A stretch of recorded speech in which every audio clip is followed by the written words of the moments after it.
Hello বন্ধুরা, চলে এসেছি আবার একটা মিনি ব্লগ নিয়ে তোমাদের কাছে। আজকে হলো সানডে। দেখো সকাল থেকে মেঘলা ওয়েদার, কিন্তু গরম কম না।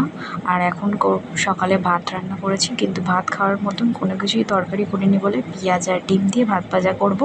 সকালের এটা টিফিন হয়ে যাবে। তো মেয়ে খেয়ে আঁকতে যাবে, এই জন্য তাড়াতাড়ি করে মেয়েকে খাইয়ে দিলাম।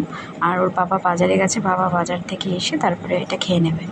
তো দেখো ওকে খাইয়ে দিয়ে আঁকতে পাঠিয়ে দিয়েছি। এদিকে দুপুরবেলা আমার লাঞ্চ তৈরি করা হয়ে গেছে। আজকে একটু স্পেশাল পোলাও, চিলি চিকেনের জায়গায় চিলি পনির করেছি আজকে, আর এদিকে স্যালাড। তো দুপুরবেলা সবাই মিলে একসাথে খেয়ে দে। দেখো দুপুরবেলা পাশের বাড়িতে নেমন্তন্ন ছিল বিরিয়ানি, ওখানে একটুখানি খেয়েছে।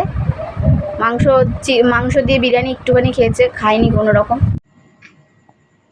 তো ওকে দেখো জল খাইয়ে দিলাম, এখন ও ঘুমাবে, ওকে নিয়ে ঘুম পাড়াবো। তো আমিও ঘুমাবো, ওকে না নিয়ে ঘুম পাড়ালে আমিও ঘুমাতে পারবো না। তো ওকে নিয়ে ঘুমাবো। এখন একটু নাচ গান করে নিচ্ছে পাগলের মতন একা একা। তো বিকেলবেলা ওর একটু বড় বেবি বাড়িতে যাওয়ার কথা আছে, ওর পিছন এসে নিয়ে যাবে। তো সেই ভিডিওটা তোমাদের সাথে শেয়ার করতে পারিনি। কি বলো তো, অ্যাকচুয়ালি বাচ্চাটা যদি বাড়িতে থাকে তাহলে একরকম জ্বালিয়ে মানে একদম ছাড়খাড় করে দেয় মাকে।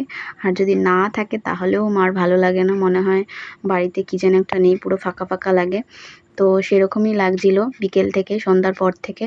তো তারপর থেকে ভাবছি কি করব। তো রাতের রান্নাটা সেরেই নিলাম।